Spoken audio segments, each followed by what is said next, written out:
জান্নাতে হুর থাকবে, সে হুররা কি বুড়া হবে না, ইয়াং থাকবে। তাদের বয়স হবে কেমন, তাদের চেহারা হবে কেমন, এবং তারা কি ধরনের হবে, তারা কি ইউজ হবে না ইনটেক হবে, আল্লাহ তাও বলে দিয়েছেন। আল্লাহ রাব্বুল আলামিন বলেন, লাম ইয়াতামিসহুন্না ইনসুন ক্বাবলাহুম ওয়ালা জান্নুন ফাবিআইয়ি আলাই রাব্বিকুমা তুকাযযিবান। কোন জিন এবং কোন ইনসান ইতিপূর্বে যাদেরকে স্পর্শ করে নাই, যাদের মুখের থুতু যদি জমিনে ছেড়ে দেওয়া হতো গোটা জমিন সুগন্ধে ভরপুর হয়ে যেত। তাদের চামড়াগুলো এত স্বচ্ছ কাঁচের মতো হবে, উপরের চামড়া থেকে ভেদ করে নিচের হাড় পর্যন্ত বান্দা তার দেখতে পাবে। জোরে কোন সুবহানাল্লাহ। জান্নাতের মধ্যে কোনো ঘুম হবে না, জান্নাতের মধ্যে কোনো ক্লান্তি আসবে না, জান্নাতের মধ্যে কোনো টয়লেট হবে না, কোনো পেশাব থাকবে না, কোনো ঘাম থাকবে না। জান্নাতের মধ্যে টয়লেট নাই। নাস্তিকরা কয় হুজুর এগুলো বক্তব্য কি দেয়, টয়লেট ছাড়া মানুষ বাঁচে নাকি? মার পেটের মধ্যে ছিলাম কয় মাস, বলেন বলেন বলেন বলেন। সেখানে পায়খানা করছেন কারা কারা? গেছেন কেউ? কেউ তো টয়লেট খোঁজেন নাই। এই 10টি মাস মহান রব্বুল আলামিন যদি মার পেটের ভিতরে আলেমে বুতুনের মধ্যে যদি টয়লেট ছাড়া, পেশাব পায়খানা ছাড়া যদি 9টা মাস তিলে তিলে বড় করতে পারেন, সেই মহান রব্বুল আলামিন বান্দাকে এমন জান্নাত দিবেন যে জান্নাতে টয়লেট লাগবে না। যেরকম সুবহানাল্লাহ। ঘুম থাকবে না। জাগতিক জীবনে ঘুম হলো জীবনের শক্তি। ঘুম আছে রোগ সেরে যাবে, ঘুম নাই রোগ তৈরি হবে। ঘুম হচ্ছে বড় একটা নিয়ামত দুনিয়ার জন্য, কিন্তু জান্নাতের জন্য ঘুম হচ্ছে লস। ঘুম মানে হলো মরা। আল্লাহুম্মা বিসমিকা আমুতু ওয়া আহইয়া। মরে গেলাম আমি, আবার আল্লাহ তুমি আমারে জিন্দা করো। জান্নাতে গিয়েও যদি মরে থাকি, এটা মানে আপনার জন্য লস। জান্নাতের মধ্যে কোনো ঘুম থাকবে না, তবে জাহান্নামে ঘুম থাকবে। জাহান্নামে ঘুম থাকবে নাকি? সুম্মা লা ইয়ামুতু ফিহা ওয়া লা ইয়াহইয়া। আবার ওই জাহান্নামটা এত ভয়ঙ্কর, সেখানে কোনো না থাকবে ঘুম, না মরা থাকবে, না জীবিত হবে, এমন একটা ভয়ঙ্কর জাহান্নাম সেখানে আছে। চামড়াগুলোকে মাঝে মাঝে চেঞ্জ করে দেওয়া হয়, বাদদাল্লাহুম জুলুদা। এই চামড়াকে মাঝে মাঝে চেঞ্জ করে দেওয়া হবে, কারণ চামড়া পড়তে পড়তে এর মধ্যে যে দাহ্য শক্তি, যে সেন্সর, এর যে চামড়ার যে অনুভূতি নষ্ট হয়ে যাবে, পড়ে যাবে। যখন আল্লাহ পাক বলছেন বান্দারে জাহান্নামের স্বাদ গ্রহণ করার জন্য এই চামড়া পৃথক করে চেঞ্জ করে নতুন চামড়া দিয়ে দেব, কত ভয়ঙ্কর কথা।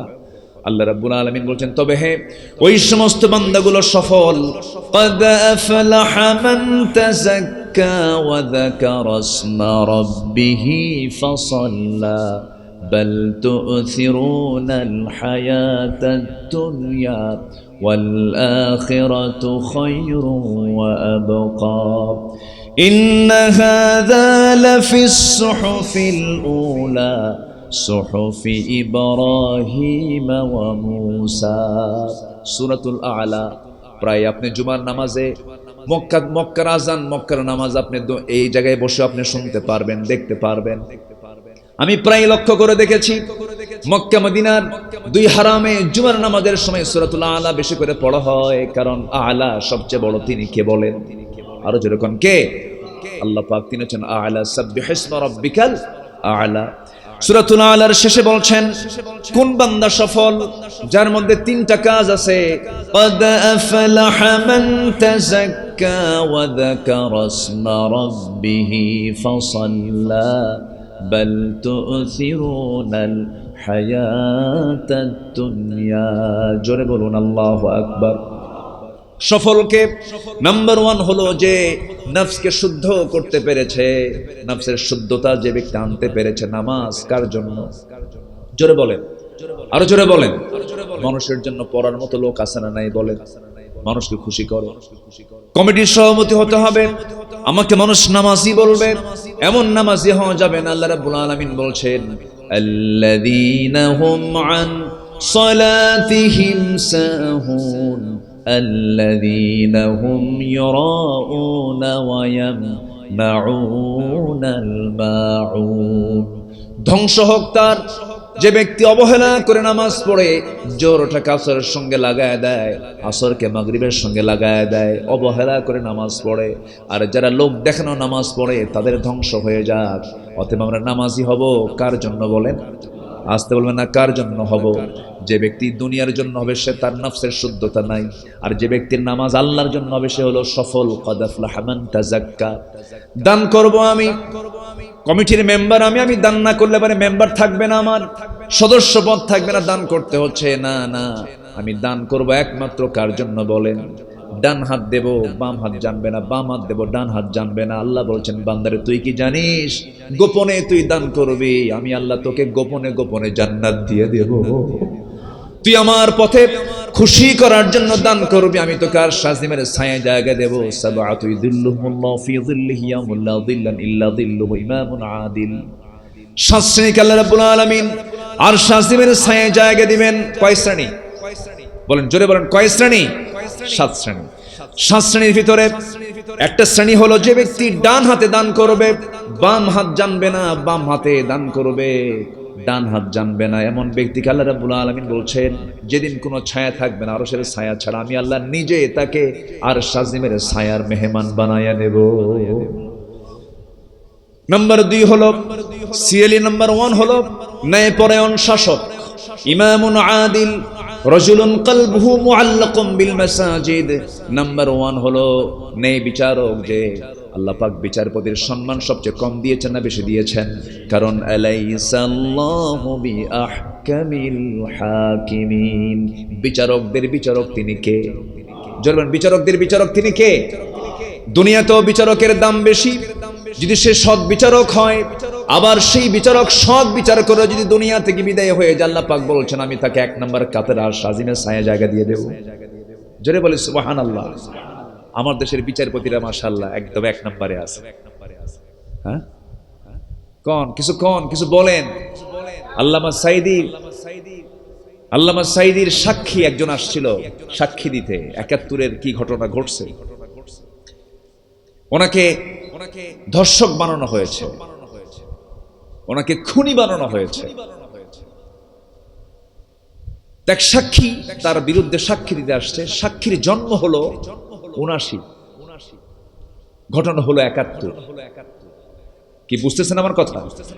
সাক্ষীর জন্ম কোন সাল আর ঘটনা কি 71। তাহলে মাঝখানে যে 8 বছর, এই 8 বছর পরে জন্ম নিয়া 8 বছর আগের ঘটনা সে সাক্ষী, এটা কি কম সম কথা? রুহের জগৎ থেকে দেখছে, তাই না? তো এই সাক্ষ্যকে গ্রহণ করে যে বিচারপতি রায় দিয়েছে, ওর জন্য কি আর শাজিমের ছায়া আছে? ছায়া আছে। যে সমাজে বিচার ঠিক থাকে সেই সমাজটা জান্নাতের টুকরা হয়ে যায়। সাইয়েদনা ওমর ফারুক রাদিয়াল্লাহু তাআলা, আমি মদিনাতে ঘুরতেছিলাম, একজনকে বললাম ভাই এটা কি? বলে এটা কোর্ট। হঠাৎ করে সাইয়েদনা ওমর ফারুকের কথা মনে হলো আমার। এই কোর্টই বসেছেন ওমর ফারুক রাদিয়াল্লাহু তাআলা 2 বছর। কয় বছর বলেন তো? তখন খলিফা হচ্ছেন আবু বকর সিদ্দিক রাদিয়াল্লাহু তাআলা। 2 বছর কোর্টে বসলেন, কোর্টে যাওয়া আসা করলেন, সকালে যান সন্ধ্যায় চলে আসেন। 2 বছর চলে গেল, বিচারপতির দায়িত্ব পালন শেষ হলো, আবু বকরের ইন্তেকাল হয়ে গেল। কাঁদতে কাঁদতে বলছেন এমন বিচারপতির পদ নিলাম, এই 2 বছরে একটা আসামির বিচার করতে পারলাম না, কারণ একটা আসামিও কোর্টে হাজির হয় নাই, আসামি নাই। আর বিগত 16 বছর গোটা জাতিকে আসামি বানিয়েছিল ওরা, গোটা জাতিকে। আমি নিজেও ছিলাম জেলখানায়, ধরে নিয়ে চলে গেল, রাখলো। যাক, ওইদিকে না যাই। মানুষকে জুলুম করেছে, আল্লাহ তার পতন ঘটিয়ে দিয়েছে। আসতে জোরে ঠিক কিনা? এই চরিত্র সামনে যারাই আনবে তাদের অবস্থা এরকমই হবে। আমরা কোনো চাঁদাবাজ দেখতে চাই না, আমরা কোনো সন্ত্রাসকে দেখতে চাই না, আমরা কোনো বেনামাজি নেতৃত্ব দেখতে চাই না। আমরা দেখতে চাই সৎ, যোগ্য, চরিত্রবান নেতৃত্ব। সব দেখা শেষ। আইয়ুব করেছে শাসন, মুজিব দিয়েছে ভাষণ, জিয়া কেটেছে খাল, এরশাদের তাল বেতাল। সব দেখা শেষ। আগামীর দেশ হলো কোরআন সুন্নাহর বাংলাদেশ। রাজি আছেন কারা কারা? হাত উঁচু করে দেখা।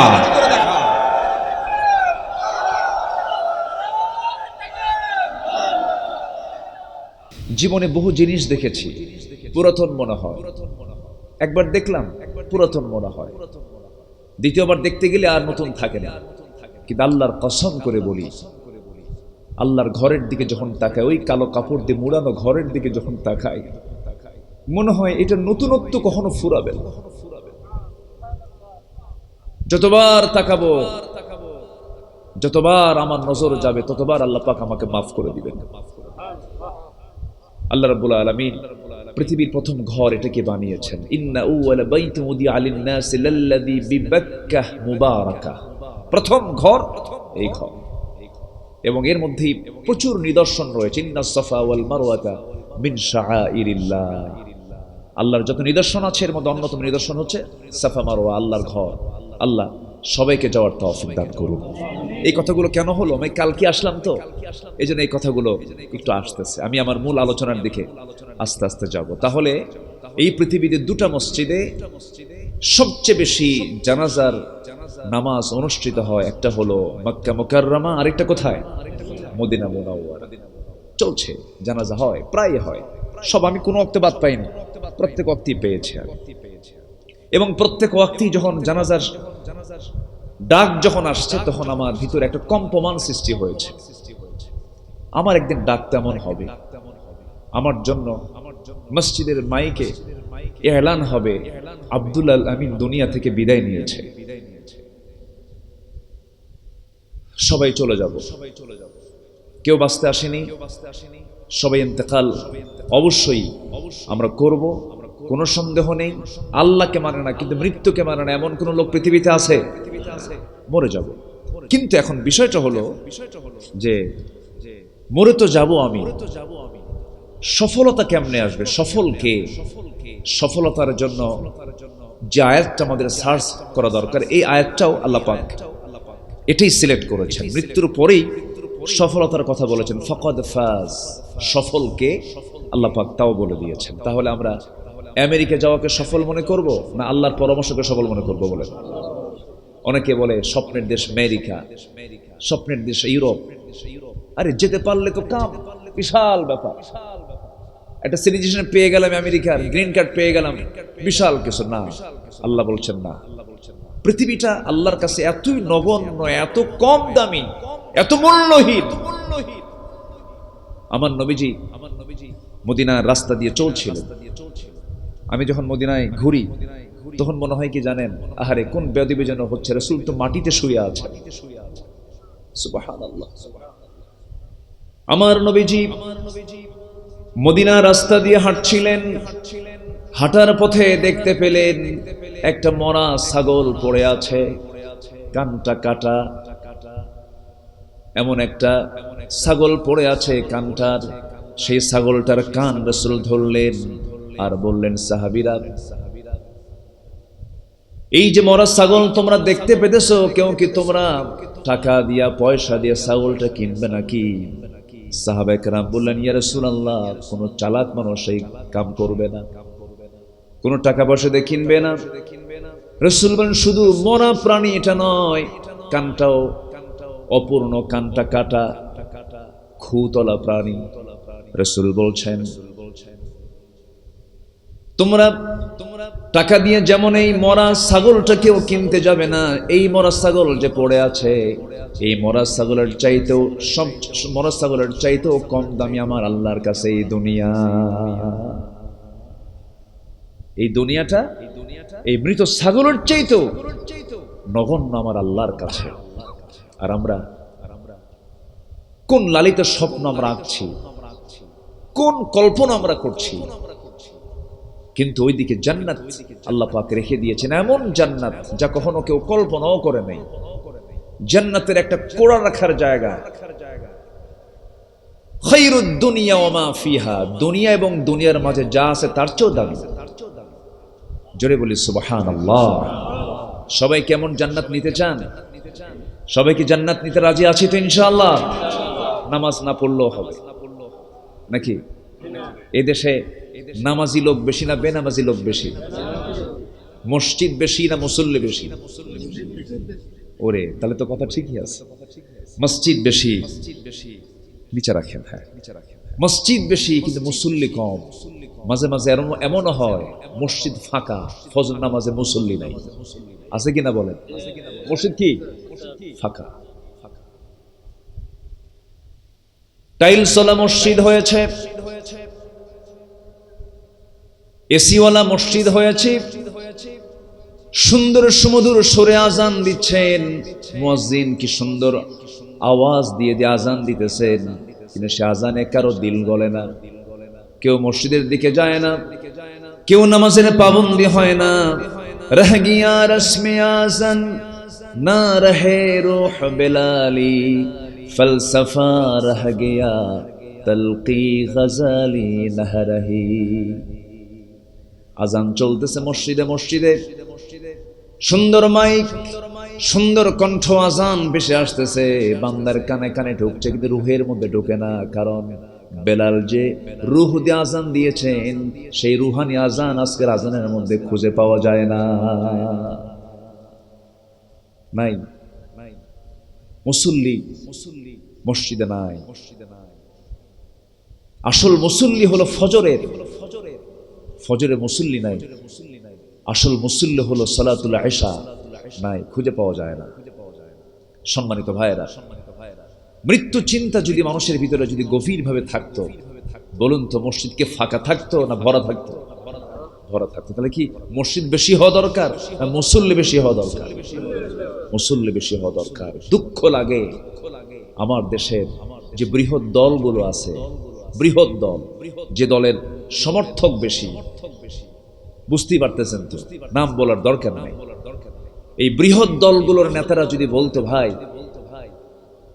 যেখানেই থাকো না কেন এই দল করতে হলে নামাজ পড়তে হবে, দেখতেন যে সুন্দর একটা নামাজের পরিবেশ তৈরি হতো। আজ তখন কেন? কিন্তু এমন বক্তব্য কি নেতাদের মুখে শুনতে পাওয়া যায়? আজ তখন শুনতে পাওয়া যায়?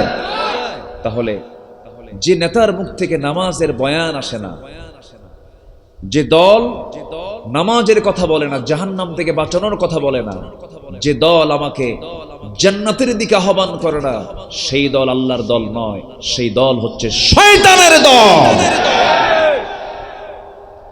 আমি সেই দল করব যে দল আমাকে জান্নাতে নিয়ে যাবে। রাজি আছেন তো সবাই? সবাই রাজি আছেন তো ইনশাআল্লাহ? রাগ করতেছেন নাকি? হুজুর দল শব্দ আসলো কেন? হয়তো এরকম চিন্তা করতেছেন মনে হয় অনেক, দল কেন আসলো? দলের ইংরেজি হলো পার্টি, বাংলা হলো দল, আরবি হলো হিজবুন অথবা জামাত, সংঘবদ্ধ হওয়া। আমার নবীজি কি দল করেছেন? আস্তে কয়, আওয়াজ কিন্তু খুব স্লো হয়ে গেল, মানে সন্দেহ আছে না। আওয়াজ স্লো হওয়ার কারণ আছে, কারণ দল মানে কি জানেন? এখনকার দল মানে হচ্ছে নোংরা কিছু। অধিকাংশ যারা দল করে তারা কি ভালো না নোংরা? আস্তে কয়, নোংরা। সৎ নেতৃত্ব কম নাই যে না, আছে। আমার নবী কি দল করেছেন? বলেন তো, করেছেন? নিজের দল না আল্লাহর দল? আর আজকে সমাজে চলে কাদের দল? বলেন বলেন বলেন, কার দল? নিজের দল, নেতার দল। দল কোন নেতার করা যাবে না, নিজের মতের দল করা যাবে না, পৃথিবীর কোন দল আমার আপনার করা যাবে না।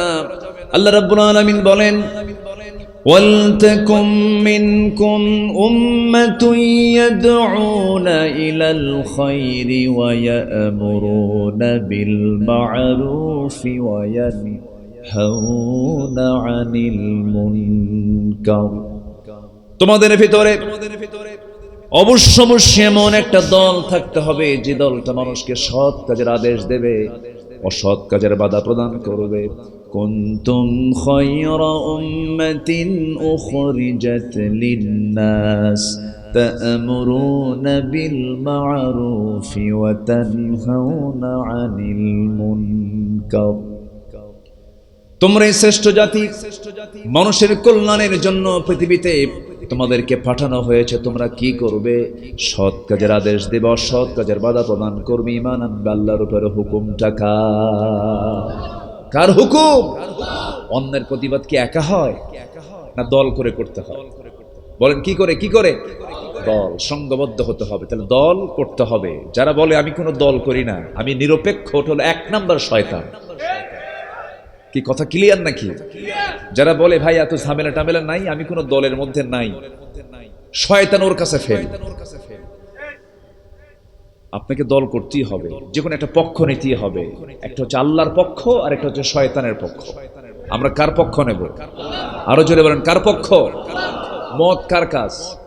মদ খাওয়া কার কাজ? সুদ খাওয়া কার কাজ? জেনা করা কার কাজ? চুরি করা কার কাজ? মিথ্যা সাক্ষী দেওয়া কার কাজ? আচ্ছা, তাহলে এগুলো শয়তানের কাজ। এগুলো যারা করে তারা কার পক্ষ? আচ্ছা, নামাজ পড়া কার কাজ? বলেন বলেন বলেন বলেন। আল্লাহর হুকুম, এটা আল্লাহর পথের কাজ। যাকাত দেওয়া কার হুকুম? বলেন কার পক্ষ? বলেন কার পক্ষ? আচ্ছা, তাহলে আল্লাহর পক্ষের কাজ আছে, আবার শয়তানের পক্ষের কাজ আছে। আমরা করব কার পক্ষের কাজ? তাহলে আমরা দল করব কার পক্ষের? আল্লাহর পক্ষে। মনে হয় রাগ করতেছেন আপনারা? যদি মন খারাপ করেন তাহলে কিচ্ছু করার নাই। যদি এরকম কথা যদি রাসূল না বলতেন, তাহলে কোনদিন আমার নবীর মতো সরল মানুষ, যিনি কখনো আর চোখে তাকান নাই, ডান দিকে তাকাতে হবে তিনি আর চোখে তাকাতেন না, ঘুরে তাকাতেন। এত সরল মানুষ, যিনি কখনো কাউকে আঘাত দিয়ে একটা কথাও বলেন, যিনি কোনদিন তার জিহ্বা দিয়ে একটা শব্দ মিথ্যা বলেন নাই, যিনি বিধবার পাশে দাঁড়াতেন, যিনি এতিমের পাশে দাঁড়াতেন, অসহায়ের পাশে তিনি দাঁড়াতেন, এবং যাকে ওই মক্কার কুরাইশ, যে কুরাইশ তার দাঁত ভেঙেছিল উহুদের প্রান্তরে, ওই কুরাইশ রাসূলকে খেতাব দিয়েছিল আল আমিন, আস-সাদিক। তাকে বলেছিল এটাই হচ্ছে আমাদের নিরাপত্তার জায়গা, আমিন, সে বিশ্বাসী। কিন্তু সেই বিশ্বাসী আল আমিন আস-সাদিক পরে কেন তাদের কাছে জঘন্য হলেন, কেন তাদের কাছে এত বড় শত্রু হয়ে দাঁড়ালেন? মূল বক্তব্য একটাই ছিল, তিনি বলেছেন শয়তানের পক্ষ ছেড়ে আল্লাহর পক্ষ ধরো, মদ বন্ধ করো, জিনা বন্ধ করো, যাকাত ভিত্তিক অর্থনীতি চালু করো।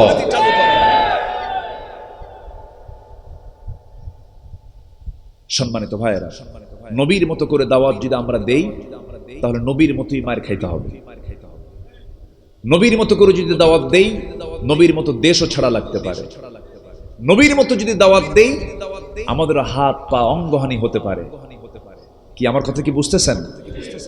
জীবন দিয়েছেন দাওয়াত দিতে গিয়ে, ফাঁসির মঞ্চে ঝুলেছেন, এমন রেকর্ড বাংলার জমিনে আছে না নাই? আসতে বলবেন না, আছে না নাই? এটা ইতিহাস।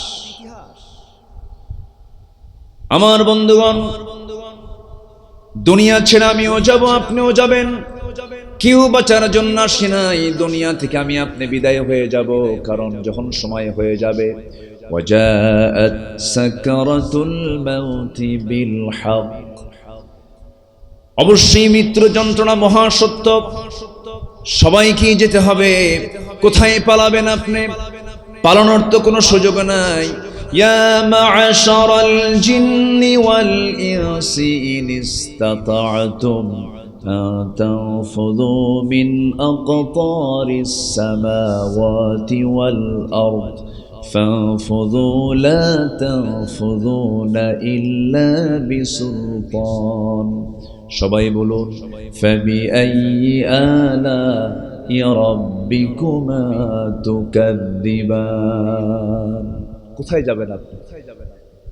আমি কি আল্লাহ থেকে দূরে থাকার, আল্লাহর সামনে মুখোমুখি না হওয়া পর্যন্ত আমার অন্য কোনো কায়দা করে অন্য কোথাও কি যাওয়ার কোনো সুযোগ আছে আমার আপনার? সুযোগ নাই। আমি কি আলোচনা চালাবো? দু একজন করে ওঠেন, ইচ্ছা হয় বসেন, আবার দাঁড়ান। এটা কি মাহফিলের সৌন্দর্য?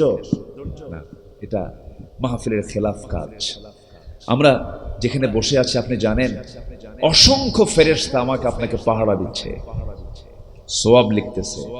এটা সাধারণ কোনো জায়গা নয়, এটা হলো কোরআনের মজলিস। বলি আলহামদুলিল্লাহ, জোরে বলি আলহামদুলিল্লাহ। কিন্তু দুঃখজনক, এই মাহফিলগুলোকে বিগত 16 বছর বন্ধ করে রেখেছিল ফেরাউনদের উত্তরসূরিরা। আলহামদুলিল্লাহ, গত বছর গোটা দেশের বৃহত্তম একটি মাহফিল, চট্টগ্রামের প্যারেড ময়দানের মাহফিল, গত বছর 18 বছর পর শুরু হয়েছে। বলি আলহামদুলিল্লাহ। 5 দিন ব্যাপী তাফসীর মাহফিল, তার প্রথম দিবসে আমি ছিলাম। আমি নগণ্য গোলাম সেখানে মেহমান হিসেবে ছিলাম। এরকম করে মাহফিলের মানে মডেল বলতে যে মাহফিলগুলো বোঝায়, সেই মাহফিলগুলো প্রায় সব বন্ধই ছিল। তাদের একটাই ভয় ছিল, জাতি যদি কোরআন বুঝতে পারে তাহলে তো আমাদেরকে ঝাঁটা পেটা করবে। কিন্তু তারা এতটুকু বুঝতে পারে নাই, এই জমিনে হাজারো আউলিয়ার আগমন হয়েছে। এটা শহীদ তিতুর বাংলাদেশ, ইখতিয়ার উদ্দিন মোহাম্মদ বিন বখতিয়ারের বাংলাদেশ, শাহপরানের বাংলাদেশ, শাহজালালের বাংলাদেশ।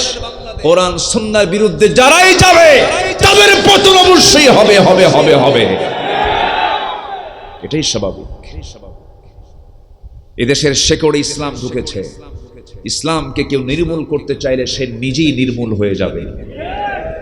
আমেরিকা আমাকে বাঁচাবে না, দিল্লি আমাকে বাঁচাবে না, রাশিয়া আমাকে বাঁচাবে না, কেউ আমাকে বাঁচাবে না। আমাকে একমাত্র বাঁচাবেন, রক্ষা করবেন একমাত্র, কেবলমাত্র, শুধুমাত্র তিনি কে? আমাকে আল্লাহ বাঁচাবেন। এই বিশ্বাস আমার আপনার ভিতরে থাকতে হবে। 90 ভাগ না 100 ভাগ? 90 ভাগ না 100 ভাগ? যদি থাকে তাহলে ঈমান আছে, আর যদি না থাকে ঈমান নাই। আমাকে একমাত্র হেফাজত করবেন তিনি কে? আল্লাহ তাআলা। আমার বন্ধুগণ, সূরা আলে ইমরানের 185 নম্বর আয়াত আল্লাহ রাব্বুল আলামিন মৃত্যুর বাস্তবতার কথা বলেই বলছেন, প্রকৃত সফল কাম কারা, প্রকৃত সফল কারা শুনে নাও। আল্লাহ রাব্বুল আলামিন বলেন, আমার সঙ্গে ঠোঁট মিলে আয়াতটা বলুন, সওয়াব পেয়ে যাবেন। কুল্লু নাফসিন যায়িকাতুল মাউতি ওয়া ইন্নামা তুওয়াফাউনা উজুরাকুম ইয়াওমাল কিয়ামাহ فمن زحزح عن النار وأدخل الجنة فقد فاز وما الحياة الدنيا إلا متاع الغرور জোরে বলুন আল্লাহু আকবার।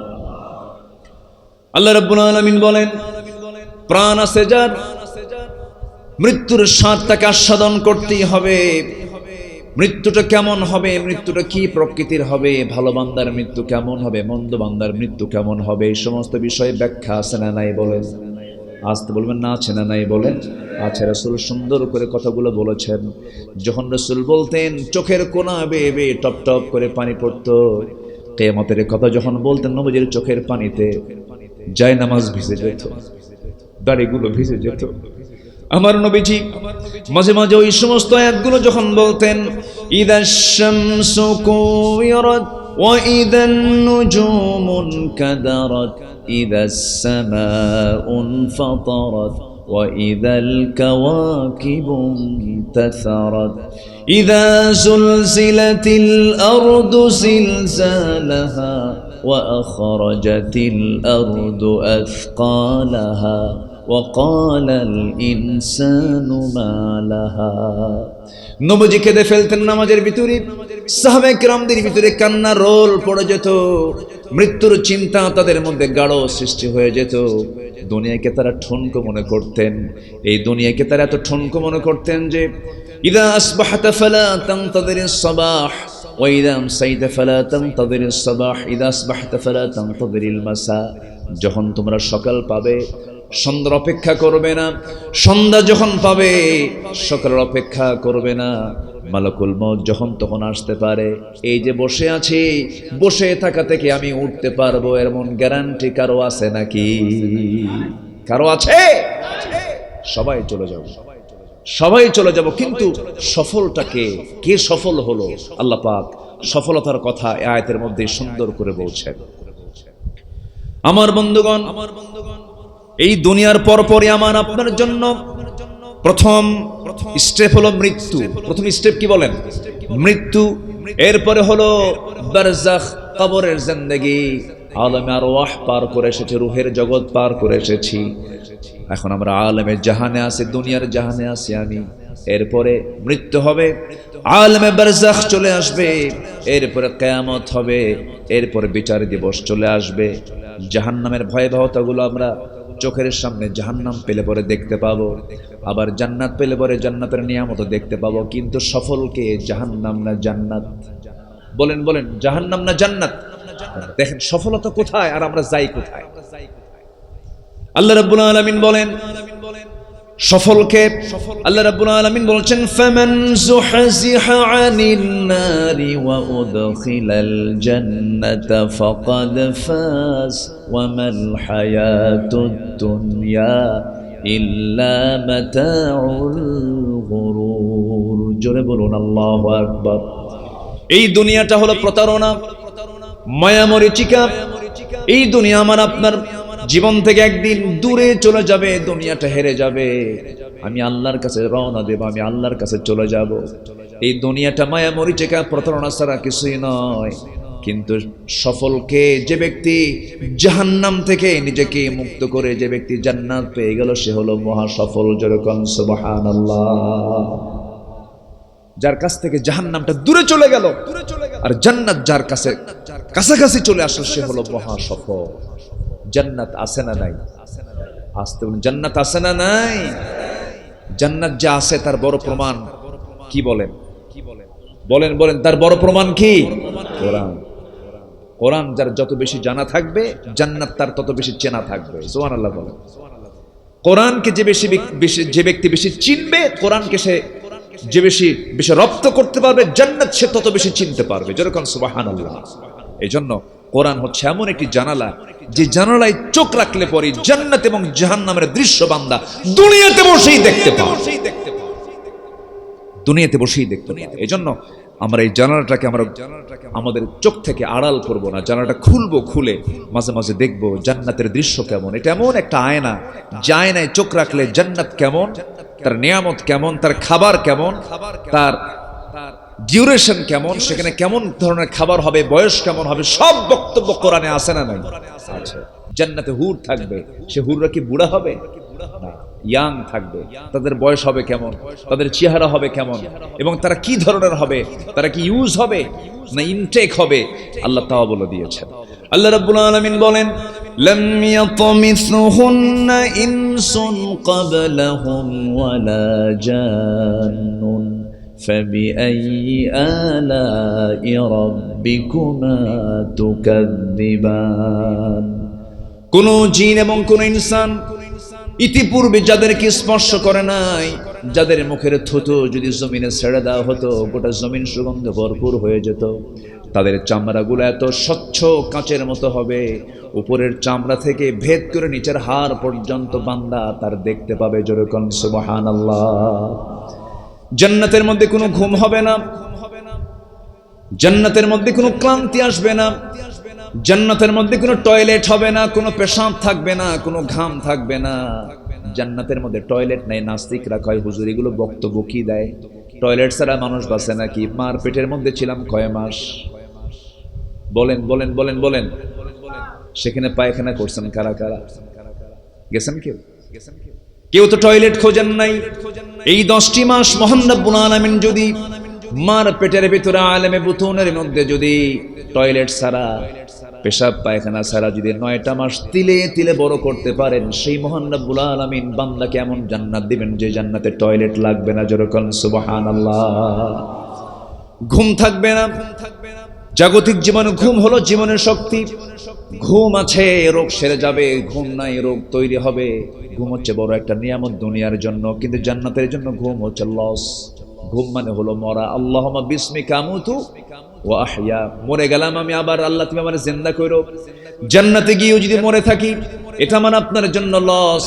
জান্নাতের মধ্যে কোনো ঘুম থাকবে না, তবে জাহান্নামে ঘুম থাকবে। জাহান্নামে ঘুম থাকবে নাকি? সুম্মা লা ইয়ামুতু ফিহা ওয়া লা ইয়াহইয়া। আবার ওই জাহান্নামটা এত ভয়ঙ্কর, সেখানে কোনো না থাকবে ঘুম, না মরা থাকবে, না জীবিত হবে, এমন একটা ভয়ঙ্কর জাহান্নাম সেখানে আছে। চামড়াগুলোকে মাঝে মাঝে চেঞ্জ করে দেওয়া হয়, বাদদালনাহুম জুলুদা।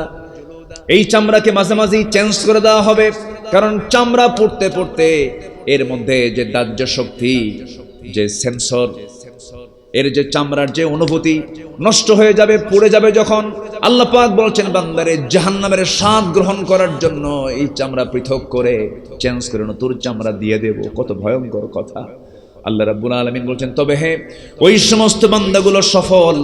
قد أفلح من تزكى وذكر اسم ربه فصلى بل تؤثرون الحياة الدنيا والآخرة خير وأبقى إن هذا لفي الصحف الأولى صحف إبراهيم وموسى সূরাতুল আ'লা। প্রায় আপনি জুমার নামাজে মক্কার আযান, মক্কার নামাজ আপনি এই জায়গায় বসে আপনি শুনতে পারবেন, দেখতে পারবেন। আমি প্রায় লক্ষ্য করে দেখেছি মক্কা মদিনার দুই হারামে জুমার নামাজের সময় সূরাতুল আ'লা বেশি করে পড়া হয়, কারণ আ'লা সবচেয়ে বড় তিনি কে বলেন? আরো যেরকম কে? আল্লাহ পাক তিনি হচ্ছেন আ'লা, সাব্বিহিসমা রাব্বিকাল আ'লা। সূরাতুল আ'লার শেষে বলছেন কোন বান্দা সফল? যার মধ্যে তিনটা কাজ আছে। قد أفلح من تزكى وذكر اسم ربه فصلى بل تؤثرون الحياة الدنيا। জোরে বলুন আল্লাহু আকবার। সফলকে নাম্বার 1 হলো যে নফসকে শুদ্ধ করতে পেরেছে, নফসের শুদ্ধতা যে ব্যক্তি আনতে পেরেছে। নামাজ কার জন্য? জোরে বলেন, আরো জোরে বলেন। মানুষের জন্য পড়ার মতো লোক আছে না নাই? বলেন।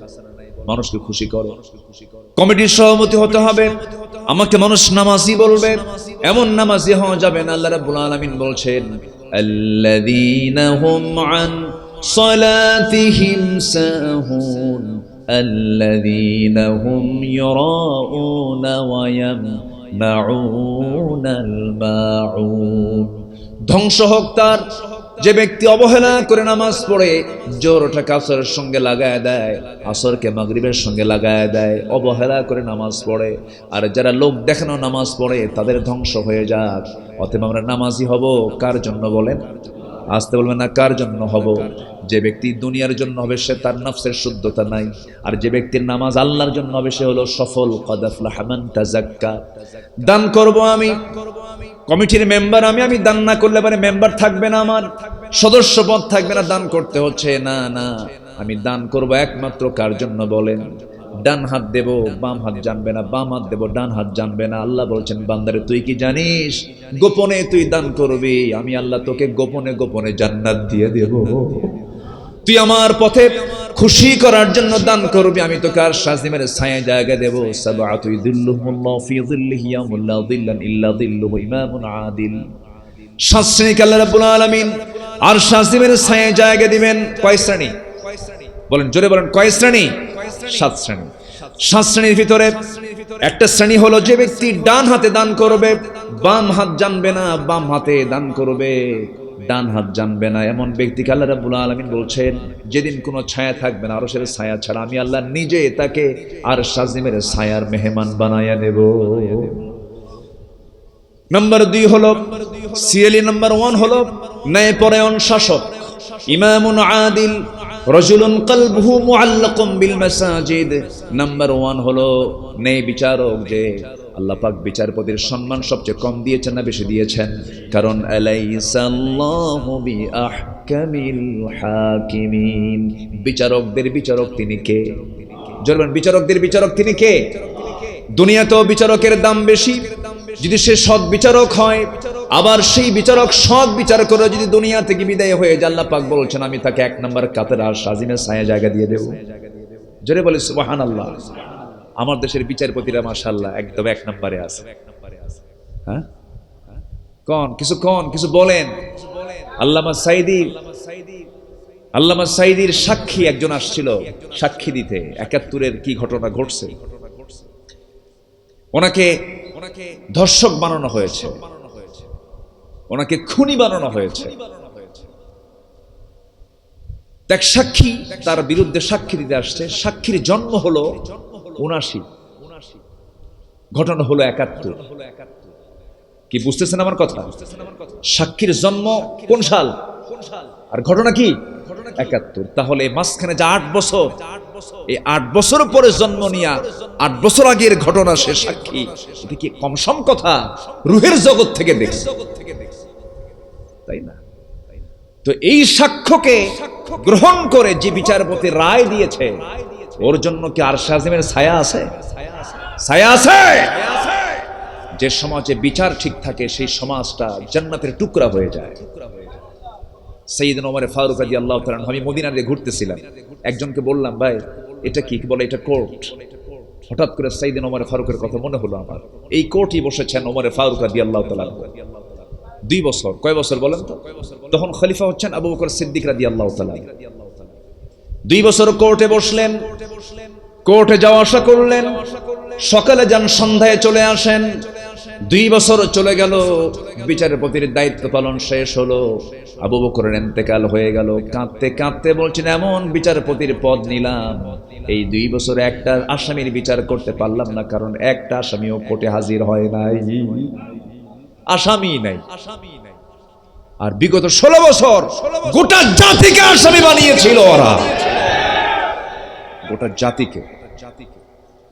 আমি নিজেও ছিলাম জেলখানা, ধরে নিয়ে চলে গেল, রাখলো। যাক, ওইদিকে না যাই। মানুষকে জুলুম করেছে, আল্লাহ তার পতন ঘটিয়ে দিয়েছে। আজকে জোরে ঠিক কিনা? এই চরিত্র সামনে যারাই আনবে তাদের অবস্থা এরকমই হবে। আমরা কোনো চাঁদাবাজ দেখতে চাই না, আমরা কোনো সন্ত্রাসকে দেখতে চাই না, আমরা কোনো বেনামাজি নেতৃত্ব দেখতে চাই না। আমরা দেখতে চাই সৎ, যোগ্য, চরিত্রবান নেতৃত্ব। সব দেখা শেষ। আইয়ুব করেছে শাসন, মুজিব দিয়েছে ভাষণ, জিয়া কেটেছে খাল, এরশাদের তাল বেতাল। সব দেখা শেষ। আগামীর দেশ হলো কোরআন সুন্নাহর বাংলাদেশ। রাজি আছেন কারা কারা? হাত উঁচু করে দেখা।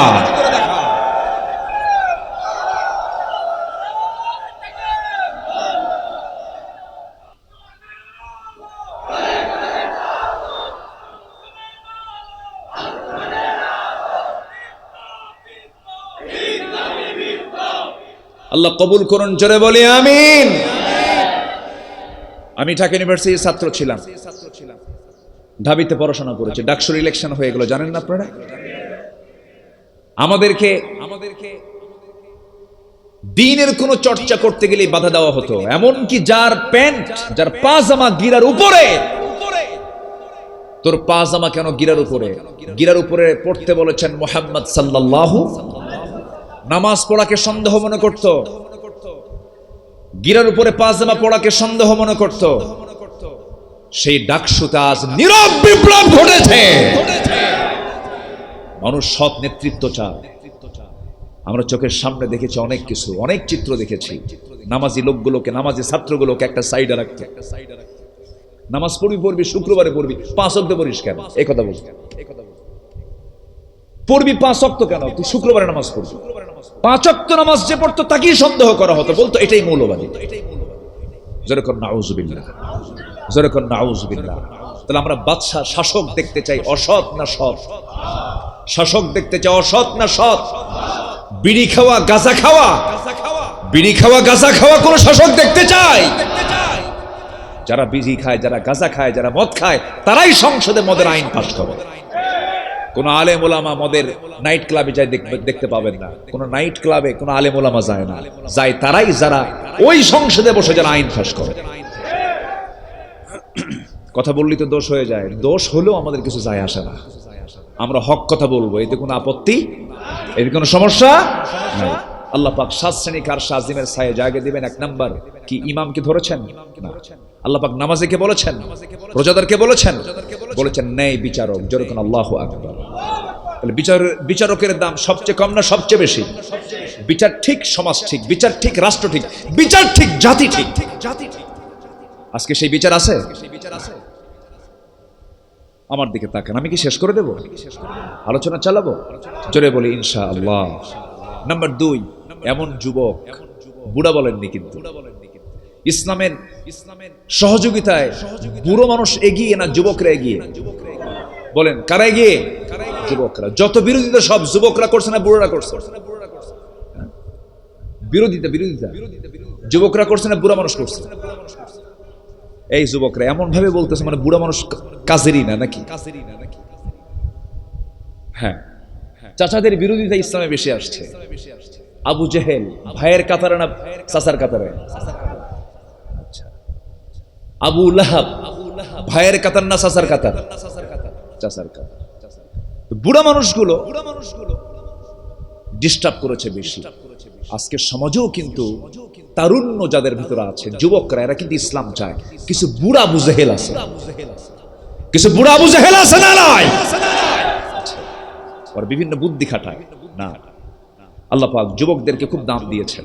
আমার নবীজি একদিন বয়ান করছিলেন, অনেক সাহাবী বসে আছেন।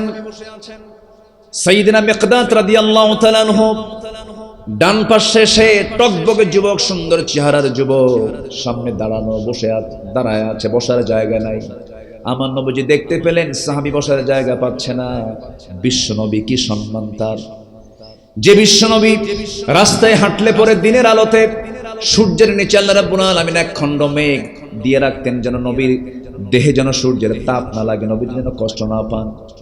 সেই বিশ্ব নবী নিজের গায়ের চাদর যখন দেখতে পাচ্ছেন মেখতাদের বসার কোনো জায়গা নাই, নিজের গায়ের চাদরটা আস্তে করে তিনি খুলে ফেলে ওই সাহাবীর কাছে ফিকা মেরে বলছেন, সাহাবী আমার গায়ের চাদর দিন, আমার চাদরটাকে নিচে ফেলে নিয়ে আমার চাদরে বসো, জোরে বলুন সুবহানাল্লাহ।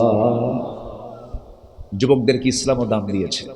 যুবকরা নেশায় যাবা না, নোংরামি করবা না, তাহাজ্জুদ পড়বা, ফজর নামাজ পড়বা। তুমি কি জানো তোমার ইশার নামাজ আর ফজর নামাজ যদি জামাতে হয়, গোটা রাত কিয়ামুল লাইলের সমান সব আল্লাহ পাক তোমার আমলনামা দিয়ে দিবে।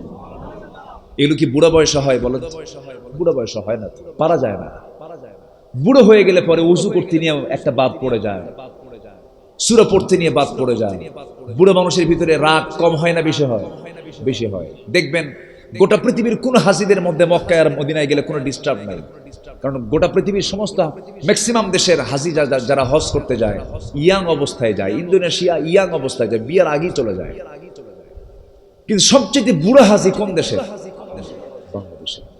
হজের আগ দিয়া গরু একখান জবো কইরা সবাইকে দাওয়াত দিয়ে বলে, ফিরতে পারি কি না পারি, বিদায় দিয়ে নিলাম, বিদায় দাও, এইভাবে চলে যায়। কিন্তু হজের কাজটা কি সহজ কাজ না কঠিন কাজ? এটা কি বুড়া দেহের না ইয়াং দেহের? ইয়াং দেহের, শক্ত দেহের জন্য হজ। মান ইসতাতা ইলাইহি সাবিলা, আর্থিক এবং শারীরিক দুটার ফিটনেসে থাকতে হবে। বলেছেন কে? আল্লাহ। আমার দেশে কিছু বুড়া চাচা যায়, টাকা ঠিক আছে কিন্তু কি নাই? ফিটনেস নাই। গাড়ি, যে গাড়ির ফিটনেস নেই সেই গাড়িকে রাস্তায় অনুমোদন আছে?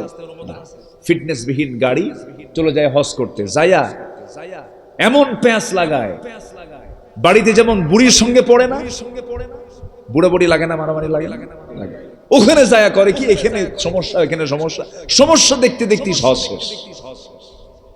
বুড়া বয়সে ইবাদত হয় না। ইবাদত করার সময় বুড়া বয়স না যৌবনের বয়স? যৌবনে। আল্লাহ পাক বলছেন কি, এমন যুবক যে তার যৌবন কালকে কাজে লাগিয়েছে ইবাদতে। জোরে বলেন সুবহানাল্লাহ। শাবুন নাশায়া ফি ইবাদাতিল্লাহ, সেই যুবককে আমি আরশ আজিমের ছায়ায় জায়গা দেব, যে যুবকটা টোটাল যৌবনটাই আল্লাহর পথে ব্যয় করেছে। জোরে বলে সুবহানাল্লাহ।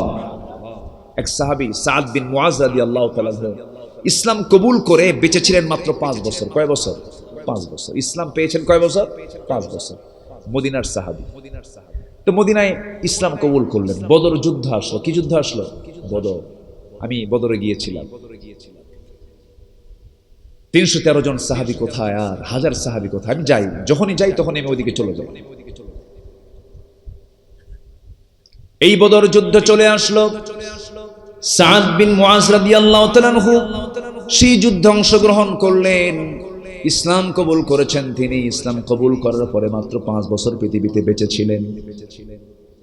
খন্দকের যুদ্ধে চলে গেলেন, উহুদেও হাজির হয়েছিলেন। খন্দকের যুদ্ধে অংশগ্রহণ করতে গিয়ে হঠাৎ করে শত্রু কর্তৃক তিনি আঘাতপ্রাপ্ত হলেন। শরীর থেকে রক্তক্ষরণ শুরু হয়ে গেল। এত পরিমাণ রক্তক্ষরণ হলো, শেষ পর্যন্ত রক্ত শূন্যতায় পড়ে তিনি দুনিয়া থেকে বিদায় নিয়ে নিলেন। আমার নবীজির কানে সংবাদ চলে যাওয়ার সঙ্গে সঙ্গে রাসূল করিম সাল্লাল্লাহু আলাইহি ওয়াসাল্লাম বললেন, ইহতাজ্জাতিল আরশ, আজকে আমার সাদ বিন মুআজের মৃত্যুতে আরশ আজিম পর্যন্ত কেঁপে উঠেছে। কয় বছর ইসলাম পাইছেন? বলেন কয় বছর? 5 বছর। আর আমাদের 50 বছর পাওয়ার পরেও আমাদের কপাল খোলে না। কেন? আমরা ইসলামটাকে ফলো করতে পারছি না, ফলো করি না। আমরা ইসলামকে মানবো আংশিক না পুরোপুরি? পুরোপুরি। আমার বন্ধুগণ, নাম্বার 3 হলো রাজুলুন কলবুহু মুআল্লাকুম বিল মাসাজিদ। ওই সমস্ত ব্যক্তিকে আল্লাহ রাব্বুল আলামিন আরশ আজিমের ছায়ায় জায়গা দিবেন যে যুবকটার দিল লটকানো থাকে সর্বক্ষণ মসজিদের সাথে। আজান হবে কখন, আজান হবে কখন, মসজিদে যাব কখন, জামাত পাবো কখন। বাড়ির চাইতে মসজিদটা প্রিয় হয়ে যায়, বাড়ির চাইতে মসজিদটা তার কাছে বেশি আহাব হয়ে যায়, বেশি প্রিয় হয়ে যায়। আল্লাহ বলছেন আমার ঘরের সঙ্গে যার দিলটা লটকানো আছে, আমি আল্লাহ তাকে আরশ আজিমের ছায়ায় জায়গা দিয়ে দেব। জোরে কই সুবহানাল্লাহ। নাম্বার 4 হলো এমন 2 ব্যক্তি যারা আল্লাহর জন্য একে অপরকে ভালোবেসেছে আবার বিচ্ছিন্ন হয়ে গেছে। একমাত্র কার জন্য বলেন? আল্লাহর জন্য। নাম্বার 5 হলো এমন কিছু যুবককে আল্লাহ রাব্বুল আলামিন আরশ আজিমের ছায়ায় জায়গা দিবেন। রাজুলুন ইযা দাআতহু ইমরাতান যাত হাসাবিন ওয়া জামালিন ইন্নী আখাফুল্লাহ। ওই সমস্ত যুবককে আল্লাহ রাব্বুল আলামিন আরশ আজিমের ছায়ায় জায়গা দিবেন যে যুবকের সামনে একটা সুন্দরী বংশীয়া রূপবতী এমন কোন নারী যখন প্রেমের প্রস্তাব দিল, সেই প্রেমের প্রস্তাব শুনে যে ব্যক্তি চেহারাটা ঘুরায় নিয়ে বলে ফেললো ইন্নী আখাফুল্লাহ, আমি আল্লাহকে ভয় করি, আমি আল্লাহ তাআলা সেই বান্দাকে আমি আরশ আজিমের ছায়ায় নিজে জায়গা দিয়ে দেব। জোরে বলে সুবহানাল্লাহ।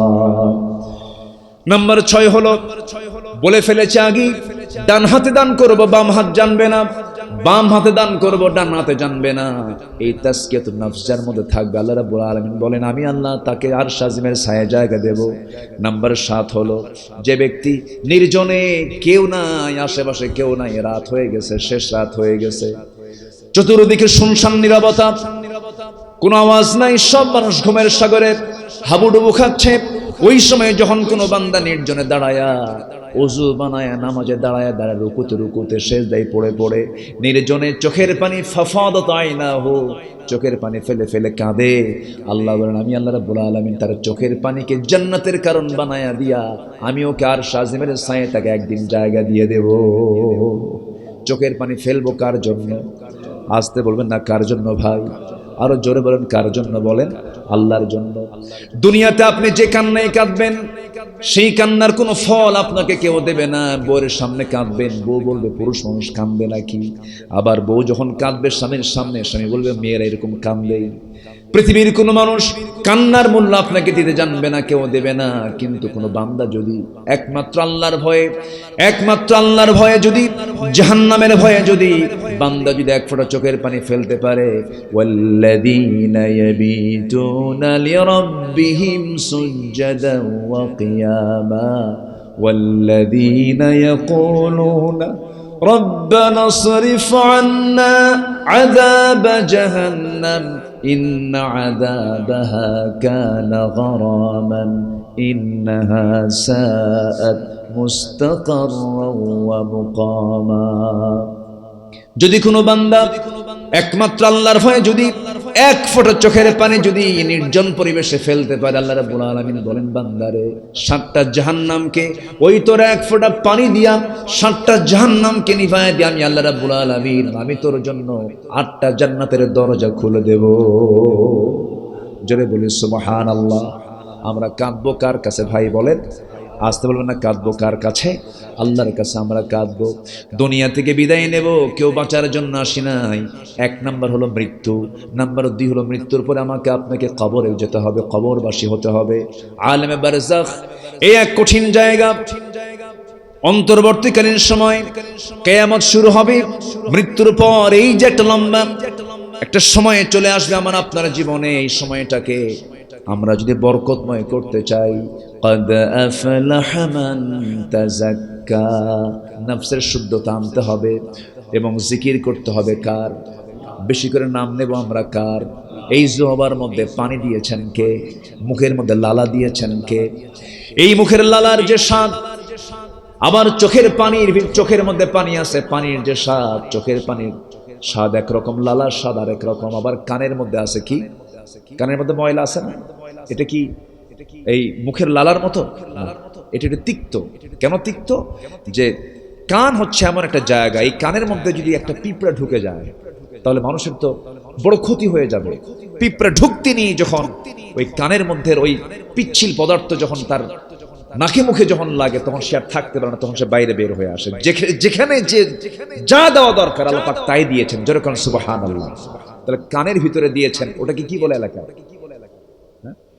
খৈল, খৈল বলে। আচ্ছা ঠিক আছে, কানের যে ময়লা, মনে করি ময়লা, কিন্তু ময়লা নয়, আল্লাহ পাক এটাকে মলম আকারে দিয়েছেন। সুবহানাল্লাহ বলবেন না? এটা অয়েন্টমেন্ট দিয়েছেন। আচ্ছা, এরপরে চোখে দিয়েছেন পানি, চোখটা ভাসে, পানিতে ভাসে। এই চোখের পানি কি মিষ্টি না লবণ? আস্তে কয়, মিষ্টি না লবণ? লবণ। লবণ দিয়েছেন কেন? আল্লাহ পাক তার বান্দার চোখটাকে ঠিক রাখতে চান, চোখ যেন নষ্ট না হয়। যেখানে লবণ বেশি থাকে সেখানে ভাইরাস আসতে পারে না। কেউ তো সুবহানাল্লাহ বললেন না? জোরে বলে সুবহানাল্লাহ। সমুদ্রের পানিগুলোকে আল্লাহ পাক কি করেছেন? বলেন বলেন বলেন। আর আমার আপনার বাড়ির ধারে ধরে খাল বিল নদীর পানি কি করেছেন? মিষ্টি করেছেন। এই পানি দরকার, আপনার খেতে হবে, লাগবে।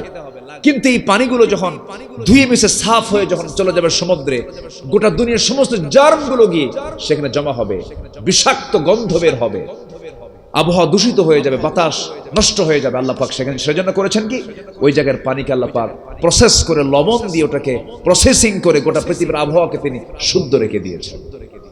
জোরে বলে সুবহানাল্লাহ। আবার ওই পানি যখন তিনি তোলেন আকাশে বাষ্পীয় আকারে, লবণ তোলেন না মিঠা তোলেন? মেশিন কোথায় বলেন? মেশিন দেখা যায়? বান্দা যে কয় আমি আল্লাহরে দেখি না, বিশ্বাস করবো কেন? বেটা তুই আল্লাহরে দেখবি কেমনে? আল্লাহর দেওয়া মেশিন ফিল্টার করার জন্য যে মেশিন সেট করেছে, সেই মেশিন তো তুই দেখতে পাস না, তুই আল্লাহকে দেখবি কেমনে? আল্লাহু আকবার বল। আল্লাহু আকবার। এই মেঘের কিন্তু ওজন আছে। হুয়াল্লাযী ইউরিকুমুল বারকা খাওফান ওয়া তামআন ওয়া ইনশিস সাহাবা সিকাল। আল্লাহ পাক এই কি বলে, এই মেঘগুলোকে আল্লাহ পাক টনকে টন ওজন করেছেন, কিন্তু আল্লাহ পাক বাষ্পীয় আকারে ভাসমান রেখে দিয়েছেন। যদি মানে শক্ত জাতীয় কোনো কিছু হতো তাহলে কোনো বিমানকে উঠতে পারতো? উঠতে পারতো না। কেউ তো সুবহানাল্লাহ বললেন না? জোরে বলে সুবহানাল্লাহ। তাহলে চোখের পানি মিঠা না লবণ? কানেরটা বলেন বলেন, কানেরটা কি? মিঠা। আর মুখের লালা বলেন, মুখের লালা কি? এই এখানে কি হয়? মুখের লালা কি? মিঠা। মুখের লালা কি স্বাদ আপনি কেউ বলতে পারবেন না, আপনি আমি কেউ বলতে পারবেন। কারণ স্বাদ যদি একটা থাকতো তাহলে পৃথিবীর কোনো খাবারের স্বাদ পেতাম না। এই লালার ভিতরে কোনো স্বাদই নাই, স্বাদ ছাড়া। সুবহানাল্লাহ বলবেন না? আচ্ছা, তাহলে একই দেহের ভিতরে চোখের মধ্যে কি লবণ, কানে হলো তিক্ততা, আর জিহ্বায় হলো স্বাদহীন একটা লালা। এই লালাটাকে আল্লাহ পাক ভিতরে দিয়েছেন কেন? যেন বান্দার মুখের মধ্যে যদি কোনো মিষ্টি, খরা অথবা লবণ জাতীয় কোনো স্বাদ দিলে পরে তার পৃথিবীর কোনো খাবার সে স্বাদ পেত না। জিহ্বায় যখন সে খাবারটা উঠায় সঙ্গে সঙ্গে লালা সহ জিহ্বা বলে দেয় এটা পুঁটি মাছ। কেউ তো সুবহানাল্লাহ বললেন না? এটা লটকা ফিশ, এটা গরু, এটা খাসি, এটা ছাগল, এটা মুরগি, এটা ফজলিয়াম, এটা কি রূপালিয়াম, রাজভোগ, রানীভোগ, গোপাল ভোগ। এই যে হাজারো স্বাদ সব বলে দিচ্ছে হলো কোন পার্টস বলেন? জিহ্বা। আর জিহ্বাকে ভাগ মানে সুন্দর করে ভিজিয়ে রেখেছেন সর্বক্ষণ 24 ঘন্টা। আমার জিহ্বাকে চতুর্দিকে সিক্ত করে রেখেছেন পানি দিয়ে। তিনি কে? যদি শুকনা হতো, ভাটা হতো, তাহলে কি হতো বলেন? কোন খাবার খেতে পারতেন? খাবার খেতে পারতেন। এই জিহ্বাকে আল্লাহ রাব্বুল আলামিন যেমন ভিজিয়ে রেখেছেন, এই জিহ্বার হক আমরা আদায় করব। এই মুখে আমরা যে জিকিরটা করব কার নাম বলেন? কার নাম বলেন? আল্লাহর নাম। তাহলে আমরা সফল হতে পারবো। قد أفلح من تزكى, নফসের শুদ্ধতা নিয়ে আসবো। নাম্বার 2 হলো আল্লাহর জিকিরটা করব। নাম্বার 3 হলো আজান যখন হয়ে যাবে সঙ্গে সঙ্গে কোথায় চলে যাব বলেন? কোথায় চলে যাব বলেন? মুসাল্লায় চলে যাব। 5 ওয়াক্ত নামাজ পড়বো। কারা কারা একটু হাত তুলে দেখান দেখি। জোরে বলি ইয়া আল্লাহ, আর জোরে বলি ইয়া আল্লাহ। আমাদেরকে 5 ওয়াক্ত সালাত আদায় করার তৌফিক তুমি আল্লাহ দিয়া দাও। জোরে বলি আমিন, আরো জোরে আমিন, আরো জোরে আমিন। বাড়ির বউ যদি নামাজ না পড়ে কি করবেন বলো? এটা পরামর্শ দেন। বাড়ির বউ যদি নামাজ না পড়ে তাহলে আপনি কি করবেন বলেন? হ্যাঁ, কেউ কেউ একটু আওয়াজ শুনতেছে, হুজুর পিটবো, মারবেন নাকি? কি করবেন বলেন? হ্যাঁ, বুঝাবেন। হ্যাঁ, সুন্দর করে বুঝাবেন, বলবেন নামাজটা পড়ো, বলবেন আমার স্ত্রী তুমি কি জান্নাতে আমার সাথী হতে চাও? হ্যাঁ, একই ছাদের নিচে যৌবনটা কাটায় দিলাম, জান্নাত আমরা একই জান্নাতের মধ্যে থাকতে চাই, নামাজটা পড়ো। মেয়েটাকে ডাক দিয়ে বলবেন, ছেলেটাকে ডাক দিয়ে বলবেন, সুন্দর করে ওয়াজ করতে হবে। লোকমান ওয়াজ করেছেন মাহফিলে এসে না পরিবারে? লোকমান ওয়াজ করেছেন কোথায়?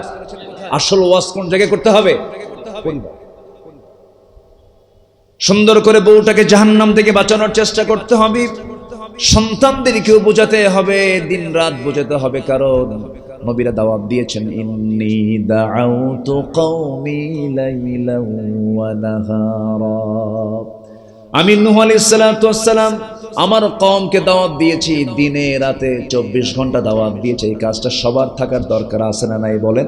আচ্ছা, সন্তানকে ঘন ঘন বলবেন সন্তান নামাজ পড়, সন্তানকে পরামর্শ দিবেন, লোকমানের ওয়াজগুলোকে নিয়ে আসবেন, লোকমানের হুবহু 13টা কপি করে সুন্দর করে সন্তানদেরকে বুঝায় দিবেন, বলবেন লোকমান এমন ওয়াজ করেছেন, লোকমানের মতো বাপ হয়ে যাবেন, আয়েশার মতো মা, খাদিজার মতো মা হয়ে যাবেন। আমার বন্ধুগণ, এমন সুন্দর চরিত্র আমার আপনার মধ্যে আনতে হবে। মাদেরকে বলবো, মা, বিশেষ করে মায়েরা, আপনি যদি জান্নাত পেতে চান, জান্নাত পাওয়ার জন্য আপনার বেশি আমল লাগবে না, শুধু একটা আমলের প্রতি বেশি গুরুত্ব দিতে হবে আপনাকে। 1 নম্বর হলো পর্দা। যদিও পর্দার কথাটা পরে আসছে, নামাজের কথাটা আগে আসছে, কিন্তু নামাজ আছে, রোজা আছে, পর্দা নাই, ওই নামাজ রোজার কোনো দাম আপনি হজে গেছেন, উমরায় গেছেন, আপনি যদি মাহরাম সাথে না নিয়ে যান, আপনি যদি আপনার ছেলেকে, স্বামীকে, বাবাকে, চাচাকে, মামাকে না নিয়ে যান, হজ কবুল হবে না। কেন? এখানে শর্ত আছে। এজন্য আমার মা আপনাকে পর্দার দিকটা সবার আগে গুরুত্বের সঙ্গে দেখতে হবে। আমাকে ভাইজান একটু বলেছেন যে পর্দার বিষয়ে হালকা একটু কথা বলবেন। এক রাত তো সব দিক থেকে একটু একটু করে আমি বলার চেষ্টা করছি, তবে আমি আশাবাদী সবাই ছিলেন এবং শেষ পর্যন্ত আমার সঙ্গে দোয়ায় শামিল হবেন। জোরে বলি ইনশাআল্লাহ। প্রচন্ড গরম, আমি বুঝতেছি, শুধু নড়াচড়া করতেছেন, শরীর ঘামতেছে, কষ্ট পাচ্ছেন, আর একটু সময় আমাকে দেন, আমি পয়েন্ট আকারে কথাগুলো আমি শেষ করার চেষ্টা করছি। সম্মানিত ভাইয়েরা, তাহলে সবার বাড়িতে মা বোন আছে কিনা বলেন? তাদের জন্য 1 নম্বর কাজ কি? আমার আজকে মেসেজ, 1 নম্বর কাজ কি বলেন? পর্দা। 1 নম্বর হচ্ছে পর্দা। পর্দা আছে, নামাজ হবে, পর্দা আছে, রোজা হবে, পর্দা আছে, হজ হবে, পর্দা আছে, স্বামীর আনুগত্য হবে, পর্দা নাই, ওগুলো কাজের কোনো দাম।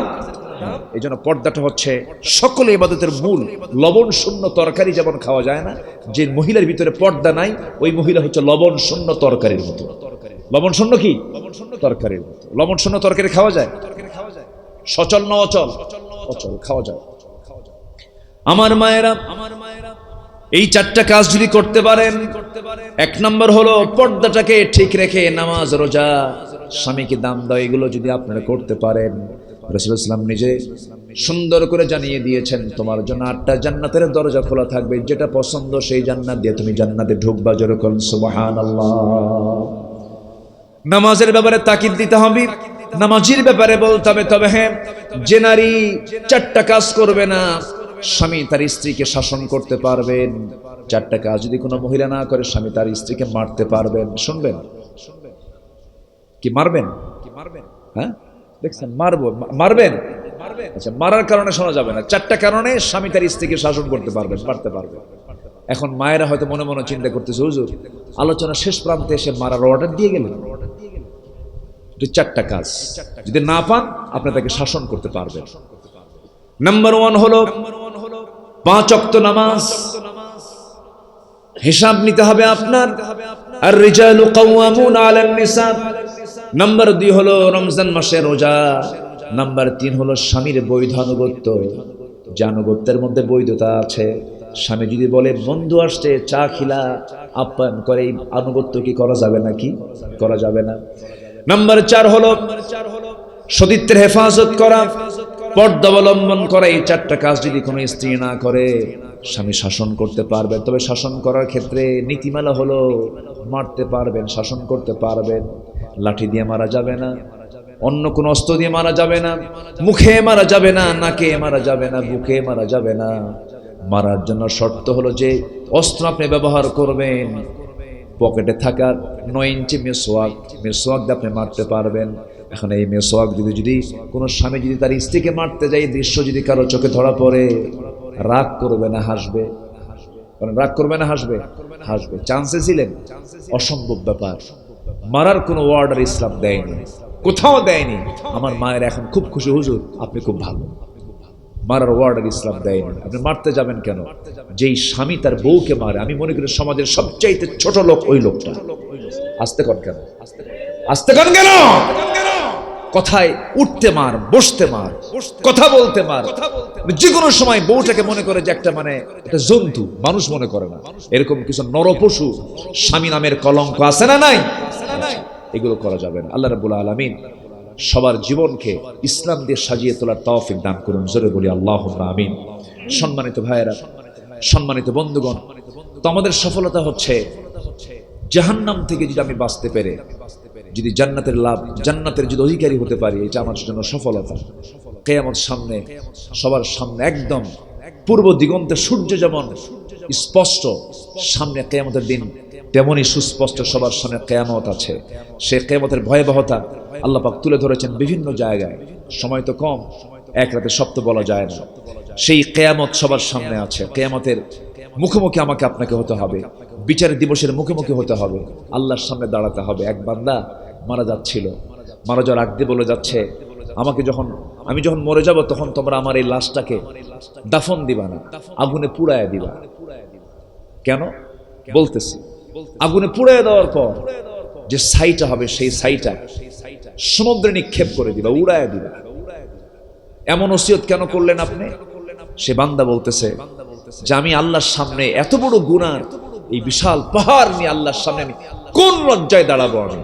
আমি আল্লাহর সামনে মুখোমুখি হতে চাই। কি পরিমাণ চোখের পানি ফেলে সে কাঁদলো। হাদিস আসছে আল্লাহ পাক তাকে মাফ করে দিয়েছে। কার ভয়? আসতে বলবেন না, কার ভয় বলেন? কার ভয়? বিচার দিবস আল্লাহর সামনে দাঁড়াতে হবে আমাকে আপনাকে। আমরা কি লজ্জা নিয়ে দাঁড়াতে চাই না সম্মান নিয়ে দাঁড়াতে চাই? সম্মান নিয়ে দাঁড়াতে চাই। সম্মানিত ভাইয়েরা, জাহান্নাম ভয়ঙ্কর জায়গা। একটু একটু করে আজকে একটু হালকা হালকা বলেছি। আল্লাহ পাক জাহান্নামের ভয় আমাদের মধ্যে বদ্ধমূল করে দেন। জোরে বলি আল্লাহুম্মা আমিন। এবং নাম্বার 4 হলো সবার জীবনে থাকতে হবে সবচেয়ে বড় দিক, যেটা সেটা হচ্ছে আল্লাহর ক্ষমা। কার ক্ষমা বলেন? আল্লাহর ক্ষমা। আমরা কার ক্ষমা চাই? আল্লাহর ক্ষমা চাই। আল্লাহ যদি মাফ করেন তাহলে জান্নাত পাবো। বিচার করতে গেলে, পাই টু পাই হিসাব করতে গেলে জান্নাত পাওয়ার কোনো সুযোগ? আল্লাহর ক্ষমা থাকতে হবে, আল্লাহর কাছে ক্ষমা চাইতে হবে। আল্লাহুম্মা ইন্নাকা আফুউন কারীম তুহিব্বুল আফওয়া ফাফু আন্না। গত 3টা দিন আগে মদিনায় আমি গেলাম। এখন তো অনলাইনে রিয়াদুল জান্নায় যেতে হয়। মিন রিয়াদিল জান্নাহ, জান্নাতের টুকরা। ভিতরে ঢুকলাম, বিশ্বের সেরা মানুষ মুহাম্মদ সাল্লাল্লাহু আলাইহি ওয়াসাল্লাম, তিনিও দুনিয়া থেকে বিদায় নিয়েছেন। একদিন কাঁদতে কাঁদতে বলছেন, আয়েশা লা ইয়ানজু আহাদুম মিনকুম, কোন বান্দা নাজাত পাবে না, কোন বান্দা আল্লাহর কাছ থেকে নাজাত পাবে না। সেই আমার নবীজির সামনে আম্মা জান আয়েশা কেঁদে কেঁদে বলছেন, ইয়া রাসূলুল্লাহ আনতা, আপনিও নাকি? হ্যাঁ আমিও নাজাত পাবো না। ইল্লা ইয়াতাগাম্মাদানি আল্লাহ, কিন্তু আল্লাহ পাক আমাকে রহমতের চাদর দিয়ে বেষ্টন করবেন, আল্লাহ পাক আমাকে মাফ করবেন। এমন ভয়ঙ্কর দৃশ্য সবার সামনে আছে ভাই। আল্লাহর ক্ষমার জন্য চেষ্টা করতে হবে এবং সকল ভালোবাসার উপরে ভালোবাসার স্থান দিতে হবে একমাত্র কাকে? আসতে বলবেন না, কাকে?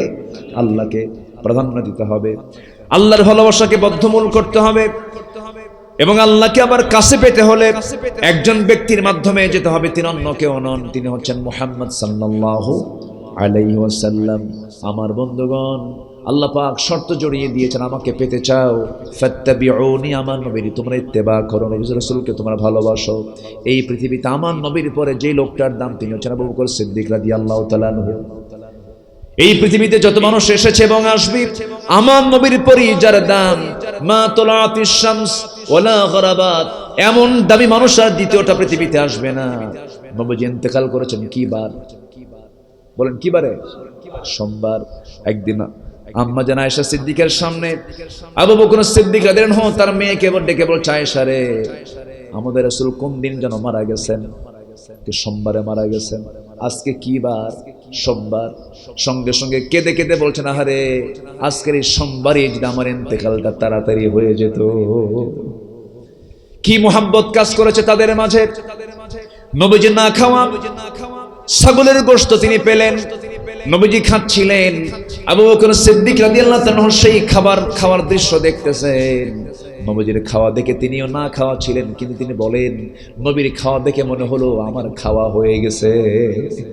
আমার বন্ধুগণ, সেই মোহাব্বত, সেই আন্তরিকতা, সেই দিল নবীর দিকে ঝুঁকে পড়ানো, এই ভাবটা আমাদের আপনার মধ্যে আসতে হবে। কেন আমরা রাসূলকে স্বপ্নে দেখবো না? অবশ্যই দেখতে পাবো। রাসূল বলেছেন, যে ব্যক্তি আমাকে স্বপ্নের মধ্যে দেখতে পায় সে আমাকে দেখতে পায়, কারণ শয়তান আমার সূরত ধারণ করতে পারে না। সেই রাসূলকে স্বপ্নে দেখার একটা শ্রেষ্ঠ আমল হলো, যখন ঘুমাতে যাব, আমরা বিছানায় যখন চলে যাব, বিছানায় যাওয়ার সঙ্গে সঙ্গে যতক্ষণ আমার ঘুম না আসবে হাতের কড়াগুলো গুনবো, আল্লাহর নামগুলো জিকির করব, আর দরুদটা পড়বো বেশি বেশি। আমার নবীর দরুদটা পড়ে পড়ে ঘুমিয়ে পড়বো। আল্লাহর কসম করে বলি, যদি কোনো বান্দার এমন চিন্তা লালন করে থাকে, রাসূলকে আমি স্বপ্নে দেখতে চাই, প্রত্যেক রাতে ঘুমানোর পূর্বে যদি সে শুধু রাসূলের দরুদটা যদি বারবার পড়তে থাকে, আল্লাহর কসম করে বলি, কোনো রাতে নবীজি তার সামনে হাজির হয়ে যাবে। আল্লাহ রাব্বুল আলামিন আখিরাত কেন্দ্রিক জীবন গড়ার জন্য রাসূলকে কাছে টেনে আল্লাহকে মহব্বত করার তৌফিক দান করুন। জোরে বলি আল্লাহুম্মা আমিন, আরো জোরে আল্লাহুম্মা আমিন। সম্মানিত ভাইয়েরা, আমি কথাকে আর বাড়াতে চাচ্ছি না, যতটুকু হয়েছে আমরা বলে ফেলি আলহামদুলিল্লাহ। আরো জোরে বলি আলহামদুলিল্লাহ, আরো জোরে বলি আলহামদুলিল্লাহ। সম্মানিত ভাইয়েরা, আসুন আমরা প্রার্থনা করবো এখন আল্লাহর কাছে, আল্লাহ যেন আমাদেরকে মাফ করে দেন, আমাদের আব্বা আম্মা যাদের দুনিয়া থেকে বিদায় নিয়েছেন তাদেরকে মাফ করে দেন, এবং দিন প্রতিষ্ঠার জন্য রক্ত দিয়ে, জীবন দিয়ে যারা ত্যাগ স্বীকার করেছেন, আল্লাহ পাক তাদেরকেও যেন মাফ করে দেন। সম্মানিত ভাইয়েরা যারা আছেন, আমরা মেহেরবানি করে আমরা একটু নামাজি হয়ে, কি নামাজের মতো তাশাহুদের সূরতে আমরা একটু বসে যাই। আমরা আল্লাহর কাছে চাবো, আল্লাহর কাছে প্রার্থনা করব, আল্লাহ যেন আমাদেরকে মাফ করে দেন। আমার কামাল ভাই কুয়েত প্রবাসী, কাতার প্রবাসী, আগে কুয়েতে ছিলেন। আচ্ছা, আমাকে কতবার যে ফোন দিয়েছেন, নাছর বান্দা হয়ে আপনাকে আসতেই হবে। তো আমি যে আসছি, আপনাকে রাগ করছেন নাকি? খুশি হয়েছেন তো? আল্লাহ যেন খুশি হন, জোরে বলি আল্লাহুম্মা আমিন। আল্লাহ পাক আমাদের সম্পর্ককে আরশ আজিমের ছায়া পর্যন্ত পৌঁছাবে। আল্লাহ পাক সেই তৌফিক আমাদেরকে দান করুন, আমরা যেন সেই সমস্ত বান্দাদের কাতারে যেতে পারি যারা আল্লাহর পছন্দের বান্দা। আল্লাহ যেন আমাদেরকে সেই বান্দাদের কাতারে শামিল করেন যে বান্দাগুলোকে আল্লাহ পাক জান্নাত দিবেন। সেই বান্দাদের কাতারে যেন আমাদেরকে শামিল করেন যে বান্দার প্রতি আল্লাহ পাক রহমত নাজিল করেন। মাঝে মাঝে সাইয়েদনা ওমর ফারুক দোয়া করতেন, আল্লাহ তুমি আমার অল্প সংখ্যক লোকের, তুমি আমাকে অল্প সংখ্যক ব্যক্তির অন্তর্ভুক্ত করে নাও। তো ওনার এই দোয়াটা অনেকে বোঝে নাই, তো বলা হলো যে আপনি এরকম দোয়া করছেন কেন? তিনি বলতেছেন, দেখো, কলিলাম মা তাশকুরুন কলিলাম মা তাযাক্কারুন, অল্প সংখ্যক লোকে আল্লাহর শুকর আদায় করে, অল্প সংখ্যক লোকে আল্লাহর জিকির করে। এই জন্য আমি আল্লাহর কাছে প্রার্থনা করি, আল্লাহ তুমি আমাকে অল্প সংখ্যক লোকের কাতারে আমাকে শামিল করো। জান্নাতের সংখ্যা হবে বেশি না কম? কম। জান্নাতি কম হবে, জাহান্নামী বেশি হবে। আমরা সেই জান্নাতের যারা বাসিন্দা হবে, আল্লাহ যেন তাদের নামের সাথে আমাদের তালিকায় যেন আমাদের নামটা ঢুকায় দেয়, আমরা তাহলেই সফল হব। তাহলে ফামান যুহজিহা আনিন নার ওয়া উদখিলাল জান্নাহ ফাকাদ ফাজ ওয়ামাল হায়াতুদ দুনিয়া ইল্লা মাতাউল গুরুর। আজকে আমরা সূরা আলে ইমরানের 185 নম্বর আয়াতকে সামনে রেখে সফলতার দিক কোনটা এবং চালাক লোকগুলো কারা, বিচক্ষণ লোকগুলো কারা, এই বিষয়ে কিছু কিছু কথা বললাম। যতটুকু হয়েছে আমরা বলে ফেলি আলহামদুলিল্লাহ, জোরে বলি আলহামদুলিল্লাহ। আমি আজকে ফ্লাইট বিমান থেকে নেমেছি 11:30-12টার দিকে, রাতে ঘুম হয়নি। সফর হলে কি হয় বোঝেন তো? ভাই বলতেছে, আপনি না আসলে আমার তো কাফন দাফন হয়ে যাবে, বোঝেন নাই? মরার মতো অবস্থা, আসতেই হবে। এমন পেরেশানি আমি লক্ষ্য করছিলাম। তো আমি আমার ফ্যামিলি মদিনায় রেখে আসছি।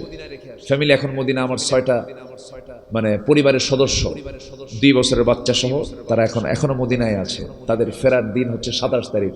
আমি চলে আসছি 24 তারিখ, নতুন একটা টিকিট কেটে আমি একাকি চলে আসছি। কারণ একটা মাহফিলের আমরা চেষ্টা করি পারতপক্ষে মাহফিলকে ক্যান্সেল না করার, কিন্তু সকল ক্ষেত্রে সফল হবেন তিনি, যিনি কে? আল্লাহ। আর সকল ক্ষেত্রে সফল হতে পারবে না, তার নাম কি? বান্দা। বান্দা সব কাজে সফল হতে পারে না। কিন্তু আমরা না আসলে কিছু কিছু জায়গায় দেখা যায় আমাদেরকে গালি দেওয়া হয়, আমাদেরকে আজে বাজে কথা বলা হয় এবং নেগেটিভ মন্তব্য করা হয়। সব কি বান্দা পারে? পারে না। আমাদের যদি কোনো মাহফিল মিস হয়, মানে মানুষের কিছু ধারণা হলো যে হুজুর তার আবার অসুখ হবে কেন? কি কথা কি বুঝতেছেন আপনারা? মানে আমি একটা ছোট্ট ছেলেকে বেশ কয়েক বছর আগে আমি জিজ্ঞাসা করলাম, আব্বু তুমি আমার দিকে তাকায় আসো কেন? তো ছোট্ট ছেলে আমাকে বলতেছে, হুজুর একটা কথা বলি কি? ভাবছিলাম হুজুররা খুব ভালো মানুষ, কিন্তু হুজুররা ভালো মানুষ না কেন? হুজুররা বিয়ে করে আবার বাচ্চা কাচ্চা হয়, ভালো হলো কেন? কি কথা কি বুঝতেছেন আপনারা? মানে হুজুররা মালি হাদা রাসূল ইয়ামশি ফিল আসওয়াক ওয়া ইয়াকুলু তুআম, এই রাসূল কেমন রাসূল? বাজারেও যায় আবার ভাতও খায়, খাবারও খায়, এটা আবার কেমন রাসূল? মানে আমাদেরকে মানুষ একটু ভিন্ন চোখে দেখতে চায়। হুজুরের আবার অসুখ হবে কেন? হুজুরের বিপদ আপদ হবে কেন? কিন্তু মানুষ যার নাম, তার বিপদ, বেকায়দা, অসুবিধা, অসুস্থতা আছে না নাই বলেন তো? এটা অনেকে বুঝতে চায় না। এই প্রযুক্তির কল্যাণে মিডিয়াকে জানানোর জন্য এই কথাগুলো একটু বলে ফেললাম, যেন এগুলো কথাগুলো যেন একটু জানানো হয়। মানুষ ভুল মনে করে যে হুজুরের ফাঁকি দিল, হুজুর আসলো না, হুজুর ওয়াদা ভঙ্গ করলো, অনেক কিছু বলে ফেলে। কিন্তু না, ওজারাত বান্দার থাকবে, বান্দার অপূর্ণতা থাকবে। সকল পূর্ণতা, সকল অযোগ্যতা থেকে, সকল অক্ষমতা থেকে, সকল ব্যর্থতা থেকে মুক্ত তিনি আমার কে? বান্দাই অক্ষম, বান্দাই ব্যর্থ হয়, বান্দাই অপূর্ণতায় থাকে, একমাত্র সফল হবেন তিনি আমার কে? আল্লাহ তাআলা। আসুন আমরা আল্লাহর কাছে চাই, আমরা আমাদের রবের কাছে আমাদের মনের যত চাওয়া আমরা আল্লাহর কাছে বলবো, দিল থেকে বলবো ইনশাআল্লাহ। সবাই বলি সুবহানাকা আল্লাহুম্মা ওয়া বিহামদিকা আশহাদু আল্লা ইলাহা ইল্লা আনতা আস্তাগফিরুকা ওয়া আতুবু ইলাইকা। চিৎকার মেরে বলি, ইয়া আল্লাহ, আমার জীবনের সাগীরা কবীরা, ছোট বড় সব গুনাহ তুমি আল্লাহ মাফ করে দাও। জোরে বলুন, ইয়া রাব্বাল আলামিন, ইয়া রাব্বাল আলামিন। যে আসুন আমরা দোয়া করি। আপনি দোয়া করে দেন, হ্যাঁ আপনি করেন। যে এখানে একটা মাদ্রাসা আছে, নুরানি এবং হিফজ মাদ্রাসা না? আমরা প্রতিষ্ঠানটার জন্য দোয়া করি। এই প্রতিষ্ঠানগুলোকে আপনারা কি ছোটখাটো মনে করেন? বলেন তো, ইউনিভার্সিটি বড় না এই প্রতিষ্ঠান বড়? রাসূল বলেছেন, তোমাদের মধ্যে সেই লোকটা শ্রেষ্ঠ যে কোরআন নিজে শিখে এবং অপরকে শিখায়। এই মাদ্রাসায় কি শেখানো হয়? কোরআন শেখানো হয়। আমি তো মনে করি হাদিস পড়ায়া, বুখারীর কিতাব পড়ায়া যে সওয়াব পাওয়া যাবে তার চেয়ে বেশি সওয়াব পাওয়া যাবে কোরআন পড়ায়া। বুখারী দিয়ে কি নামাজ হয়? কোরআন দিয়ে কি হয়? নামাজ হয়। তো আমি মনে করি কোরআন শেখার গুরুত্ব, কোরআন শেখানোর গুরুত্ব সকল শিক্ষার চাইতে শুধু কম না অনেক বেশি? অনেক বেশি, অনেক বেশি। তো সেই শিক্ষা এখানে দেওয়া হয়। সন্তানকে মাদ্রাসায় দিবেন, সন্তানকে কোরআনওয়ালা বানাবেন, সন্তানকে দিন আগে বুঝাবেন, এরপরে সে যা করে করুক, তার ভিত্তি রচনা হবে কোরআন দিয়া। এরপরে যদি কোরআন দিয়ে রচনা হয়, সে আর্মি হবে, সৎ আর্মি হবে, ডাক্তার হবে, সৎ ডাক্তার হবে, ইঞ্জিনিয়ার হবে, সৎ ইঞ্জিনিয়ার হবে। রডের বদলে বাঁশ দেবে না, ইনজেকশনের জায়গায় অপারেশন করবে না, ঠিক কিনা বলেন? এগুলো করবে না। তাহলে সৎ হওয়ার জন্য কি লাগবে? বলেন, সৎ হওয়ার জন্য কি লাগবে? সৎ জাতি গঠনের জন্য কি লাগবে? অতএব শেষে একটা কথা বলতে চাই, শিক্ষা নিয়ে প্রতিষ্ঠান কেন্দ্রিক যেহেতু বলছি আমি, শুধু এই মাদ্রাসায় কোরআনকে বাধ্যতামূলক নয়, শুধু মাদ্রাসা নয়, শিক্ষাঙ্গন আছে যেখানে, প্রত্যেকটি শিক্ষাঙ্গনে ডাকসু বলেন, ঢাবি বলেন, রাবি বলেন, চবি বলেন আর কুবি বলেন, খুলনা, রাজশাহী যত ইউনিভার্সিটি গুলো আছে, প্রত্যেকটা ইউনিভার্সিটি, প্রত্যেকটা ফ্যাকাল্টিতে প্রত্যেক মুসলিমের জন্য কোরআন শিক্ষাকে বাধ্যতামূলক করা দরকার। তাহলে জাতি ভালো হয়ে যাবে, সৎ হয়ে যাবে। আল্লাহ বোঝার তৌফিক দান করুন। আসুন আমরা আল্লাহর কাছে চাই, আল্লাহর কাছে প্রার্থনা করি। অনেক কষ্ট দিছে আপনাদের, কষ্ট পাইছেন মনে হয়। জি, আমরা সবার জন্য দোয়া চাই, সবার জন্য দোয়া করি। আল্লাহুম্মা আমিন। রব্বানা যালামনা আনফুসানা ওয়া ইল্লাম তাগফির লানা ওয়া তারহামনা লানাকুনান্না মিনাল খাসিরিন। ربنا لا تزغ قلوبنا بعد إذ هديتنا وهب لنا মিন লাদুনকা রাহমাতান ইন্নাকা আনতাল ওয়াহ্হাব। আয় আল্লাহ তাআলা, হাজারো মুসলমান নরনারী নিয়া তোলা পুষ্করণী কেন্দ্রীয় জামে মসজিদের মাহফিলের এই ময়দানে হাজারো মুসলমান নরনারী নিয়ে তোমার কালাম থেকে কিছু কথা বলেছি, সফলতার দিক নিয়ে কিছু কথা বলেছি, তোমার প্রতি বান্দার ভালোবাসা কেমন থাকা দরকার এই বিষয় নিয়ে কথা বলেছি। আয় আল্লাহ তাআলা, শেষান্তে এসে তোমার শাহী দরবারে কাঙ্গাল ফিকারির মতো দুটো হাত পেতেছি। আল্লাহ, গুনার দিকে তাকাইও না, বান্দা মনে করে তুমি আমাদের তামাম জিন্দেগীর গুনাহগুলোকে মাফ করে দাও। জনম দুঃখিনী মা, জনম দুঃখী বাপ জান যারা দুনিয়া থেকে বিদায় হয়ে গেছেন, জিন্দেগীর গুনাহগুলো মাফ করে দাও, কবরগুলোকে জান্নাতের টুকরা বানায়া দাও। আমার সঙ্গে এমন লোক হাত তুলতে পারেন নিজের মাকে নিজের হাতে দাফন করেছেন, এমন ভাই আমার সঙ্গে হাত তুলতে পারেন নিজের হাতে নিজের বাপকে দাফন করেছেন, নিজের পিঠে বহন করে কবর নিয়ে চলে গেছেন। রে আল্লাহ,